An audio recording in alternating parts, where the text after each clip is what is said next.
Tervehdys rakkaat futiksen ystävät ja tervetuloa jälleen uusimman Keskiympyrän pariin. Tällä kertaa suuntaamme Pietarsaareen. Sieltä seuraava vieraamme tulee nimittäin FF Jaron päävalmentaja ja ruotsalainen Jens Karlsson otetaan hetken kuluttua linjoille. Jens Karlsson siis hyppää FF Jaron päävalmentajaksi nyt alkavalle Veikkausliigakaudelle. Hänellä on mielenkiintoinen urapolku, on valmentanut Ruotsissa ja Norjassa aikaisemmin, Helsingborista aloitellut valmentamista ja ollut myöskin pari vuotta Glimtissä siellä kakkosjoukkueen valmentajana, joten todella mielenkiintoinen urapolku, mielenkiintoinen persoona. Otetaan hänet linjoille ja kysellään kaikesta tästä lisää. Good evening, Jens, and welcome to Keskiympyrä. How are you? Yeah, I'm all good. Thank you. Good to be here. Yeah, I think it has been a long day, maybe for you, because you're at the UEFA Pro course. So how's it been so far? So far, so good. I think it's been interesting days, and yeah, you learn a lot. Good group of people that I'm here with. Lucky in that aspect. So it's a lot of good coaches with a lot of good, different experiences and good speakers, experts coming in. So you learn a lot, but it's a lot of information in the head right now, I have to say. Yeah, I can imagine. Of course, you already studied before UEFA B and UEFA A. So, what's the best thing about these courses? What can you get from them? Is it the conversations with different coaches, or is it the things that you're teaching? They are teaching you, or what is it? What do you think? I think it's a combination. To be honest, I think it's all the things you mentioned are really good and interesting. But I think overall, of all the courses I've taken over the years and I've been a part of, I think it only gets as good as the group you're there with. As long as the group is like open, willing to share, discussing, coming from different point of views, I think that's where the most of the learning is, to be honest. Then, of course, you can learn a lot from a lot of experts and intelligent people that come in with a lot of good, things that we can learn from. But I think overall, I would say the group is the key in it. Yeah. Yeah. So how is the group now? Is it? Are you happy with it? Yeah, definitely. I think it's a really good group of people. I think this is just the second time we meet live. Yeah. So we had one course in Arkele in January, and now it's the second one. But I think so far, I think this group is really open, and it's a really mixed group with a lot of different personalities and experiences, and which I think is a good thing. Yeah, good to hear. Well, there's lots of interesting things about Jaro and everything I want to talk with you, but also about you as a coach. So first of all, when and how did you started coaching football? I'm gonna sound so old now, but it's 25 years ago now. Yeah. I started when I was 15. I got my first coaching job. Not job, that's an exaggeration, but my first coaching gig, or whatever you want to call it. I was in my childhood club where I grew up. A classmate of mine, or a teammate of mine, his mother was the chairman of the club, and there was a team, 11-year-old girls, I think it was at that time, that didn't have a coach. She asked me and her son if we wanted to do it, and I was a football nerd at that time already. So we did it, and he stuck with it for 3 weeks, I think, and then I stuck with it for 4 years. And I was stuck. I really liked it from the beginning, and I have to be honest. At that time, I also realized I'm not gonna play in Barcelona. That's not the talent I have. So that's how it began. Yeah. Yeah. So, but you were also playing. What kind of a player were you? Maybe, I don't know if I'm the right one to kind of to explain that, but I would say I had quite a okay, game intelligence. I could read the game quite well. I was okay in that. Definitely not a fantastic player. Like not the fastest, not the one who ran the most. I relied a bit on my positioning, being smart at times. That was my strength, I think. Yeah, yeah. So, what do you think is the best thing about coaching, and has it changed during the years, like when you started as a 15-year-old, and if you compare it to now? Both yes and no. I think at the foundation for me has always been I have a deep interest in football. Like I love the sport. But I think, being honest, I think the development side of it, like working with people and seeing them improve, being a part of like that process where you can learn, help people learn and learn yourself. I think that's what drives me the most. That's what I find the most interested in. And then that you get to combine that with your passion, like the best thing, football. I think that's always been the mix for you. But of course, I'm very different coach now than I was when I was 15, and but I think that the passion has always been from the same area, so to say. Yeah, yeah. So, if you would need to describe yourself as a coach, how would you do it? What would you say? Oh, that's the toughest question I can get. I think.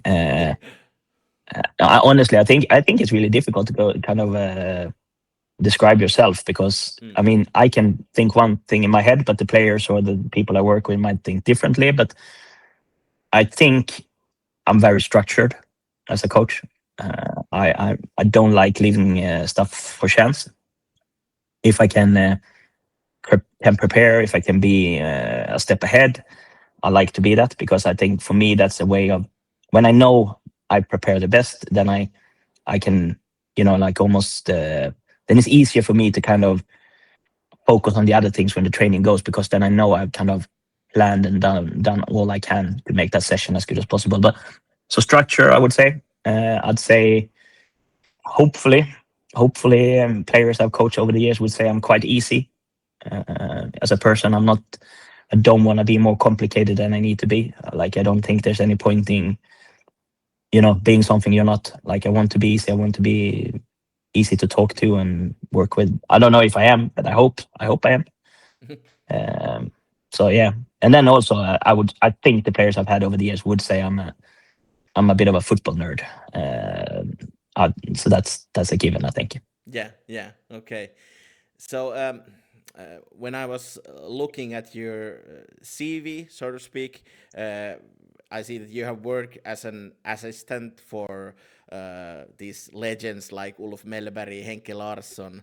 Um, what can you learn from such legends as they are? Yeah, you can learn. Like obviously, since we already talked about my own career, you realize there's a bit of a difference between their careers and mine. So obviously, you can learn so much. I've been lucky to work with people like that. The two you mentioned there were fantastic in a lot of ways. You can pick their brains on how it is on top level. How the coaches are, how players are, how they perceive things. But also, I have to say, I was really lucky during my upbringing as a coach, because I worked in Helsingborg, which is right now they're struggling a bit. Hopefully, Stevie, as you know, I think, Yeah. hopefully get them back. But I was there for 13 years, I think now. Yeah, 13 years worked in the club.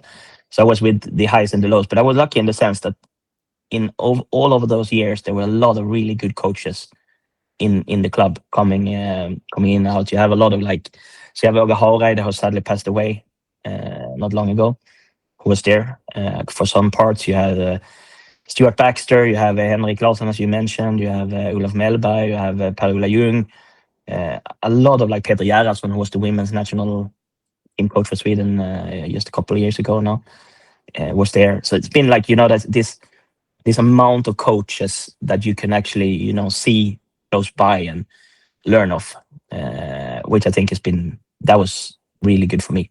Yeah, yeah.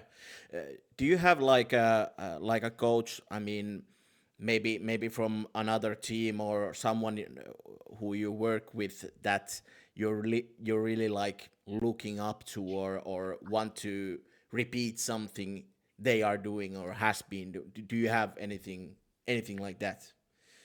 I understand what you mean, but I would say it's different coaches in different, depending a bit on what areas we're talking about. So I have a really good friend, one of my absolute best friends, Alexander Tengryd, who is now his assistant to Stevie Grieve in Helsingborg, but he's been in Gothenburg and in Norway and a lot of places like him.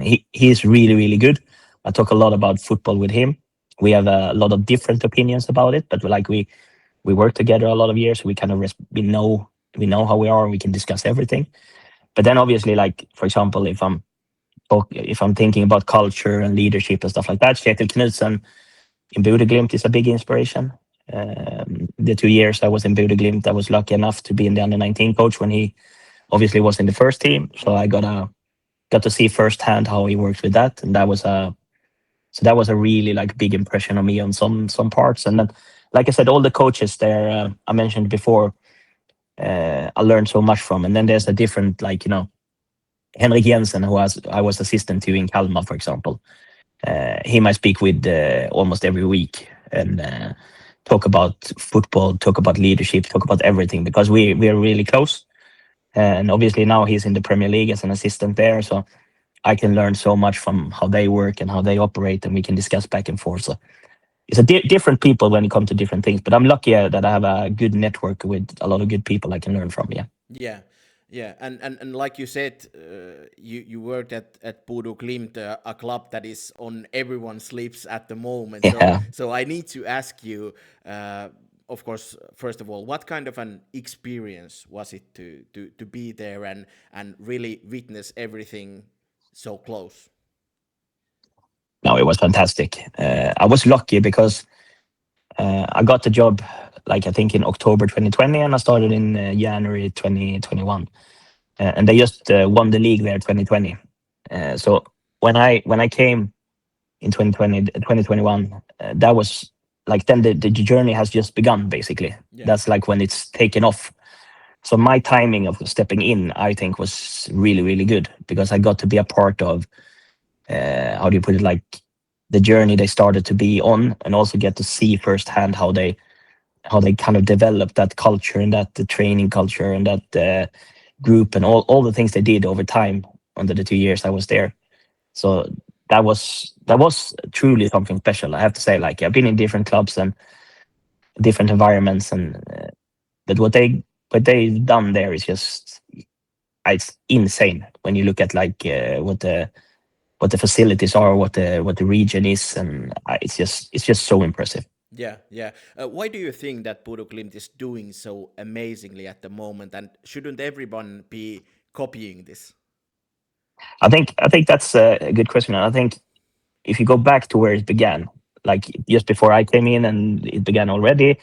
But I think it's the club I've been in that been the clearest about what they want to do and how they're gonna do it. Like there was no doubt when you walked through that door how they wanted to work and how they wanted to operate. And again, I've been in good clubs, a lot of good clubs that have a lot of like good philosophies and good of like strategies. But that is the only club I've ever been in that lived their strategy to 100%. I never experienced that anywhere else. Mm. People think sometimes you exaggerate. Kjetil, he speaks, about performance. He's really performance oriented. And during those 2 years I was there, I never ever heard him use the term winning or losing. Like he only speaks about performance. He's not like bothered about winning or losing because he thinks performances over time will give wins, and that's what his focus is. And again, that's easy to say, but not as easy to live. Yeah, But they kind of lived that culture every day, and that was just me. That was amazing. But to the second part of your question, I think the question to that is no, because I think what they have done there works in that setting. It works in that environment. It works in there's so many different contexts to a football club, but in Bodø that worked perfectly. The timing when Kjetil came in was like impeccable in terms of to build these things up. I think if you go to different clubs, yes, you can pick some things that will work everywhere, but some things you need to adapt to the environment you're in right now. So I think it's not that easy just to go and copy paste it. I think you can definitely take inspiration from what they've done and steal some ideas, definitely. But I don't think you can just go and take their model and put that on your own environment. Yeah, yeah, yeah. I understand. What do you think? Like you said that you're kind of a football nerd. So how much do you? I mean, of course, when you're now coaching Jaro day by day, you have busy schedule with that. But how much do you enjoy watching football? Do you watch football a lot? And do you feel that coaches should be watching Champions League every night when it's on? And I watch a lot of football. I would lie if I would say something else. But I do it in a way where for me, it's relaxation as well. Like yesterday, I watched guys against Landskrona in the Swedish Cup first round. But for me, that's a way to kind of relax a bit. I don't like. It sounds weird, but I don't watch that game the same way I watch our coming opponents, for example. Like it's a different type of lenses. Um, but I watch a lot. I watch a lot of Swedish football, Norwegian football. Now, of course, Finnish football. But like otherwise, it's just I'm watching Premier League, Champions League. Uh, I like to watch teams where maybe there's players I've worked with before. I like to see how players, especially young players I maybe coached when they were younger. I really like keeping track of them and see how they're doing and how they develop and see what's going on with them. So I enjoy that a lot. But the second part of your question there, if everybody should do that, I no, I don't think so. I think it's again, you need to kind of find your ways to find energy. And for me, that is a lot watching football. I get energy from that, and I like to do it. But you also like if you get energy from doing something else, you should do that. So yeah, yeah. But it's nice to hear that you can still like enjoy football and you don't have to analyze every little detail from every game. no, I agree. Like you can think that maybe I would do that, but I don't usually do it like that because I don't. That if I'm going to do it that way, that would take so much energy. Then you need to like watch the game with total different lenses on or glasses or whatever you want to call it. But for me, it's just sitting down watching a game, being hopefully a bit and feeling happy about watching that game because it's fun to watch. That gives me energy, and then of course I can see things. I saw stuff in guys' game yesterday that I was like intrigued by, and I was like, okay, that I need to go back and have a deeper look on how they did that and that and that. But I try not to do that with every game because then it would be exhausting, I think. Yeah, yeah, yeah. I understand. So let's go to Jaro now. How did the process went with FF Jaro and you? So you became the head coach Yeah. Of a Finnish Veikkausliiga team. Yeah, so I mean the football world is a small world.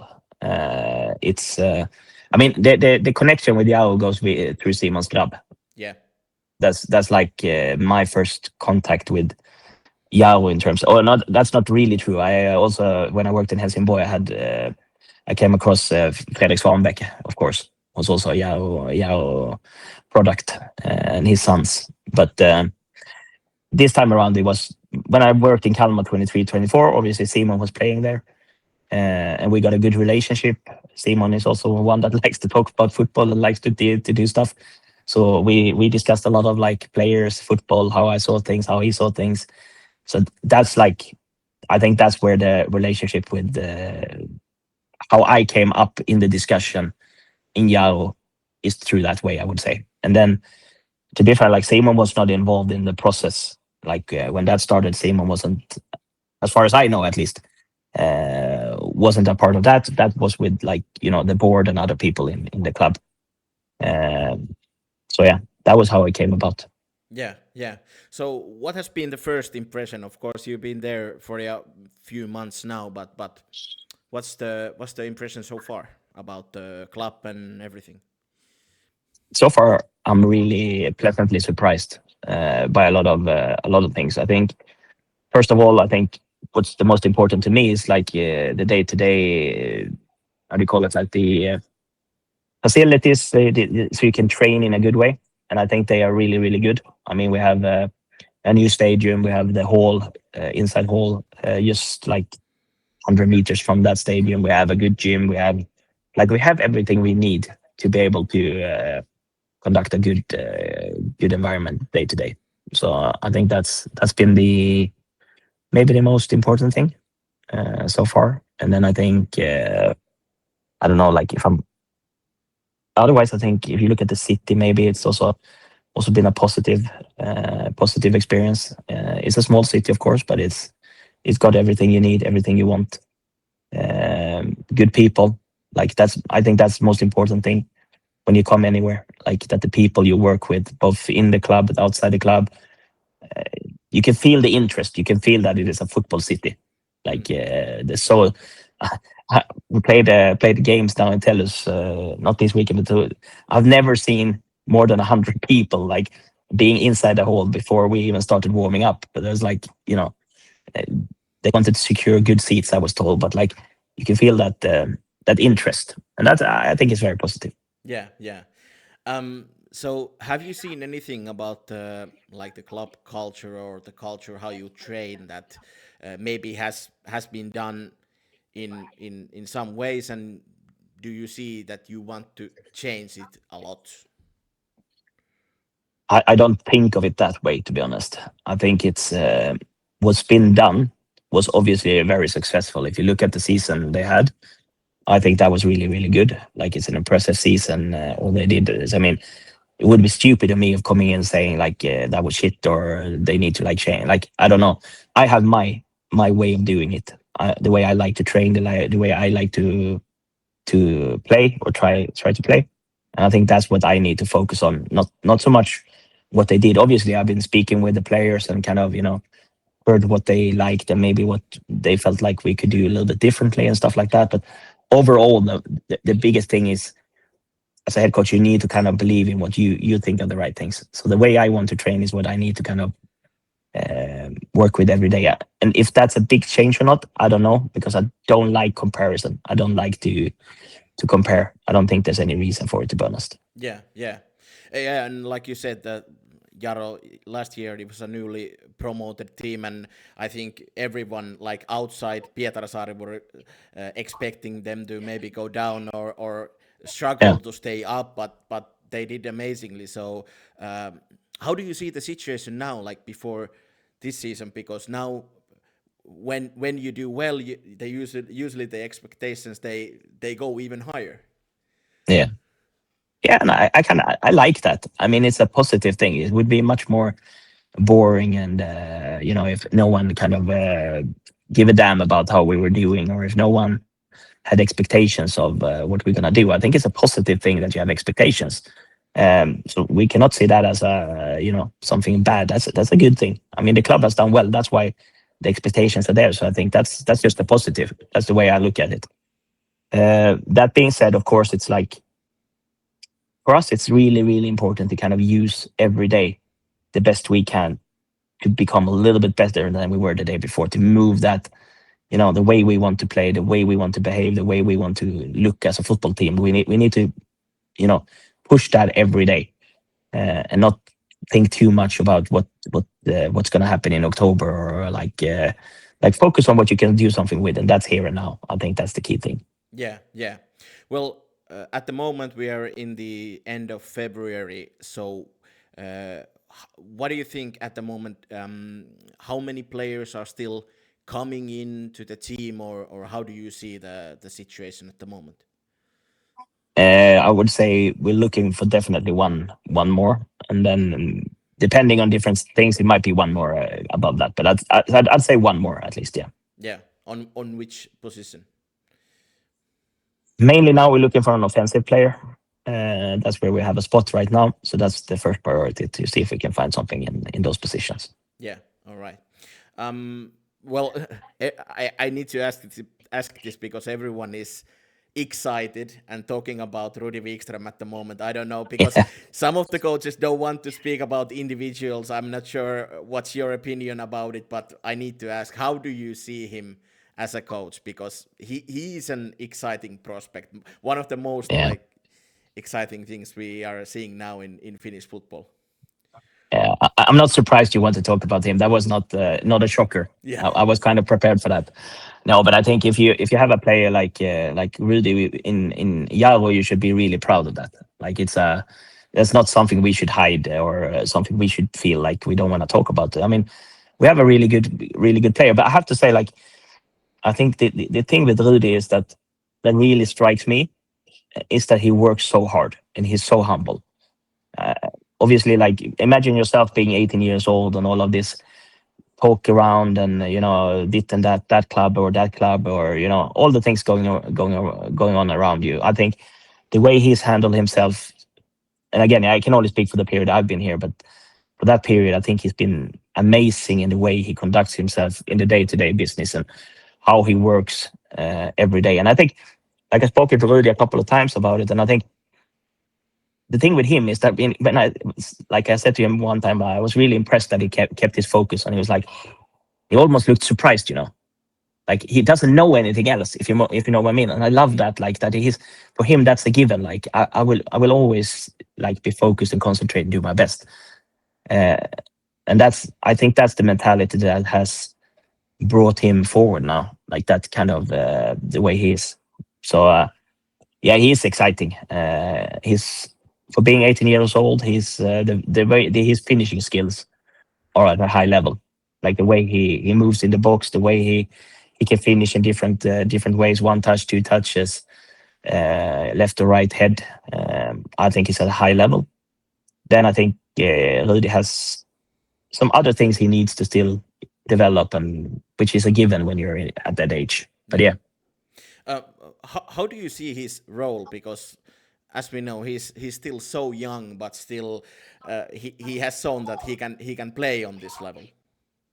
Yeah, no, I think Rudy is ready to play at this level. I don't think that's any doubt. Then of course it is like it is in every team. Every player needs to fight every week to kind of keep that jersey in the starting 11. Like there's 11 shirts. You need to perform every week to have them. That's just how it is, and that's the same for Rudy as it is for everybody else. But so far, I think he's done extremely well in doing just that. And then if he does that, he will play. It's as easy as that, to be honest. And as long as to be honest, I don't see any signs of him doing otherwise. As long as he keeps his focus and do what he should every day in training, and keeps his confidence, and I think he'll have a good season.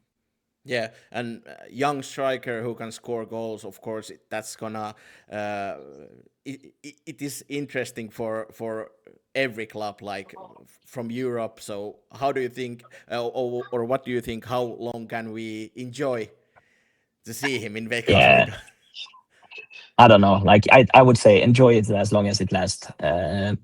Hard to say if that's like until the summer, or I mean, in football you never know. Like I can sit here and say I would think he will be here so and so long, and then maybe tomorrow he might be gone because someone comes in and just gives the money the club wants for him. So you never know, to be honest. But I think, again, back to it, I think as long as Rudy performs like he's doing right now, if he keeps that focus, then of course his chance will come. That's just with that age and scoring goals and having that mentality, of course clubs will be interested, and there's gonna come a point where he will move on, and we will just from the other side, I think it's just important. We will do what we can to support his development and help him be as good as he can be when that day comes. Yeah, that sounds good. So we've seen in Liiga Cup we have of course seen something already, what Jaro wants to do this season and what Jaro wants to be. But what would you say? What can we expect from Jaro? You mean in terms of playing style, the way we're going to look exactly, at on the pitch? Yeah, I think what people can expect is Jaro that wants to be more in the driver's seat in games. We want to try to take a bit more control over the games. We want to kind of be more proactive, both offensively and defensively, in the way we look. And I think the league, if you've seen the League Cup games, maybe you've seen that in some of the games. You've seen it in parts of games, at least I would say. But we've been very uneven in those performances. But again, I think against I can't remember now. It was VPS or Ulo, maybe both those games. We had, I think, 2 players that played, like regularly last season. Then the rest is basically either new signings or younger players coming up, or players that didn't play that much last year. So it will take a bit of time for us now during pre-season to get this playing style or a way of playing, whatever you want to call it, fully integrated, I think. But I hope the people that come to watch Jaro will be entertained, like feel like we want to, play good football. How do you see Liga Cup as a competition for Jaro and also in general, like before the Veikkausliiga season? Yeah, it's quite kind of similar to the Swedish Cup, the Yeah. system you have in Sweden with the cup. The only thing there might be a lot of good reasons for that. I don't know, but I think it starts way too early. I would rather have the League Cup games start now. Yeah. You have them like from this part of the season going forward. It might be some really good reasons why you don't do it like that. But from my perspective, that would have been much better. It feels, a bit wasteful to use those games in that part of the season where you still want to rotate a lot. You want to maybe play younger players a bit more. And from my perspective as a new coach, I would like to have a little bit more, friendly games. You could do a bit more substitutions and early on. But I like the idea behind it, that you play a bit competitive games, and so I think it's a good concept. But I would just push it back a couple of weeks. Yeah, and I understand it because, like, for those teams that don't go through from the group stages, it's hard when you need to. After that, you need to start to, book the friendly games and everything. So it's not ideal in that sense. Now I think we have we in our case we have some good games coming up. So I'm not concerned about that from that. But I would rather change it around. I would rather have the friendly games earlier on than now the League Cup. But it is what it is. I mean, we do the best what we've got. Yeah. So, what are your expectations about the upcoming Veikkausliiga season? Like, you've been in Sweden and you have been in Norway, but like before, what do you know about Veikkausliiga? I said someone else asked me about that, and I think the last couple of years in Sweden, especially, I think the attention turned a bit towards Finland in terms of scouting. If you go back to my first year in Kalmar, 2023, then the Danish second league was the league every Swedish team were looking in. Like that's where we could do a lot of find a lot of good players, and you can buy them for a decent amount of money with Swedish standards. Then that league turned too expensive. And I think from 2024 and forward, a lot of clubs started to look towards Finland. And Kalmar was quite early because we had Isak Vidiski, we had Ronny Jansson, and we had Simon Skrab when I came in. So there've been a Finnish influence there as well. So I would say it is a league that football people in Sweden start to look more and more towards and have an eye on. Both you can see there's a lot of coaches now as well going from Finland to Sweden, and you have other people in leading position that moves to Sweden from Finland. So I think it's a league that's turning more and more attention in Swedish football, I would say. So I think I have an overall good knowledge. I would say I know a bit about Finnish football. I have an idea about it, but I'm lucky enough I have a good staff around me, and I have Christian Sund, who's the assistant coach, that has a huge knowledge of Finnish football and has been in Finnish football for so long. So that will help me so much with his knowledge. Yeah. So have you been talking about the targets with the squad already, or are you going to go the Bodo Glimt way, just just the daily performance is the key?